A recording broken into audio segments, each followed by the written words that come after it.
ng tula. Kuya, ano po pangalan nyo? Ako po ay si Ginoong Fernando Enraca, 56 years old. Ako po ay first year Juris Doctor ng Philippine Law School. Ako'y nagsadya rito para ibahagi ang aking mga tula. Ako isang manunulat sa in form of poetry. At ako'y may panawagan sa inyong lahat na dapat mabago at mawala ang karimlan sa ating lipunan. Ako po'y tutula at pipiliin ko na lang po ayon sa aking pangako dahil mahaba ito, mga 4 na stanza na lang in 2 minutes. Okay, salamat. Una po, salamat sa Diyos. Okay, hindi ba mababago ang kultura sa halalan? Ibebenta pa ba natin ang ating boto sa mayaman? Dapat na tayo maghanap ng mahirap na ilalaban upang matapos na itong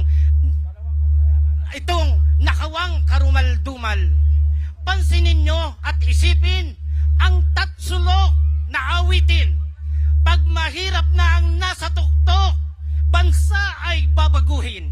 Mga sektor ng lipunan, tayo na't pag-ibayuhin. Maghanap tayo ng mahirap at siya nating pamunuin.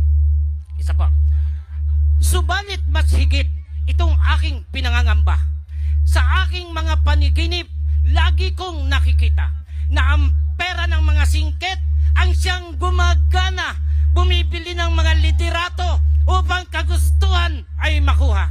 Kaya panawagan ko sa braso ng lipunan, destabilisasyon sa gobyerno, huwag ninyong papayagan, huwag kayong pasisilaw sa pera ng dayuhan na hawak ngayon ng mga makapili na taksil sa inang bayan.